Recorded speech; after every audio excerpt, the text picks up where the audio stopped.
இயற்கையாகவே சிறப்பாக சிந்தித்து செயலாற்றக்கூடிய துலா ராசிக்காரர்களுக்கு இந்த மார்கழி மாதம் என்ன மாதிரி நட்புகள் இருக்கு நம்ம கேட்டு தெரிஞ்சுக்கலாம். துலா ராசிக்காரர்கள் இந்த காலகட்டத்துக்கு பார்த்தீங்கன்னா எடுத்த முயற்சிகள் எல்லாமே வெற்றி. குறிப்பாக அது திருமணம் சார்ந்த முயற்சியாக இருந்தாலும் சரி, இல்லை குழந்தை பேருக்கான முயற்சியாக இருந்தாலும் சரி. நிறைய பேர் இந்த காலகட்டத்தில் என்னன்னாக்கா குழந்தை பேர் இல்லாதவங்களும் நிறைய பேர் இந்த கால டெஸ்ட் டியூப் பேபிஸ் இருக்காங்க இல்லையா?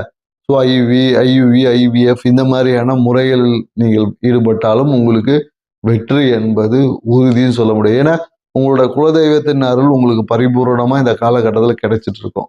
ஸோ அதனால் நீங்கள் எடுத்த விஷயங்கள் வழியாக எல்லா விதத்திலும் வெற்றி. ஏன்னா உங்களோட ஆன்மீகம், குரு அருளும் திருவருளும் இந்த காலகட்டத்தில் உங்கள் மேலே இருக்கிறதுனால, ஸோ தந்தையோடைய பரிபூர்ண ஒரு ஆசையும் அன்பும் உங்களுக்கு கிடைக்கிறதுனால இந்த காலகட்டத்தில் நீங்கள் எடுத்த முயற்சிகள் வெற்றி அடையும், ஆசைகள் நிறைவேறும். நீங்கள் நினைச்ச விஷயத்த நினைச்ச மாதிரி செய்யக்கூடிய ஒரு ஆற்றல் உங்ககிட்ட அபரிவிதமாக பெருகும். நிறைய துளாராசிக்காரருக்கு புதிய தொழில் தொடங்கக்கூடிய ஒரு வாய்ப்பு இருக்கும். அம்மாக்காக ஒரு மருத்துவ விரயம் இருக்கும். இல்லைன்னா நிறைய பேர் வீடு கடன் வாங்குவாங்க.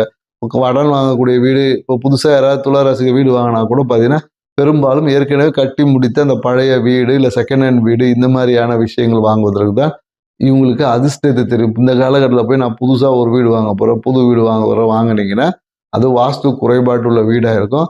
அதுக்கப்புறம் உங்களுடைய வேலையை இழக்கக்கூடிய, தொழிலை இழக்கக்கூடிய வாய்ப்பை உருவாக்கிடும். ஸோ புது வீடு வாங்கவங்க 1க்கு 2 வாட்டி கொஞ்சம் ஆலோசனை பண்ணிக்கோங்க.